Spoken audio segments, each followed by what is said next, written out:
లో రైమ్స్ మనకెందుకురా, మనమే ఒక కొత్త రైమ్ కనిపెడదాం. Okay master. మీ నిక్ నేమ్స్ చెప్పండి. Sandy, Jenny, మూనీ.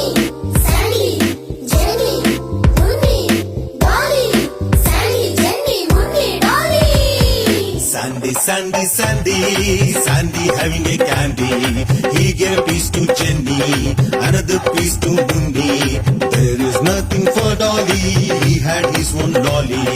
He had his own dolly. Super master. పిల్లలు, మీరు సినిమాలు చూస్తారా? ఓ, మేము చూసేవే సినిమాలు. అయితే మీకోసం ఓ సినిమా క్విజ్.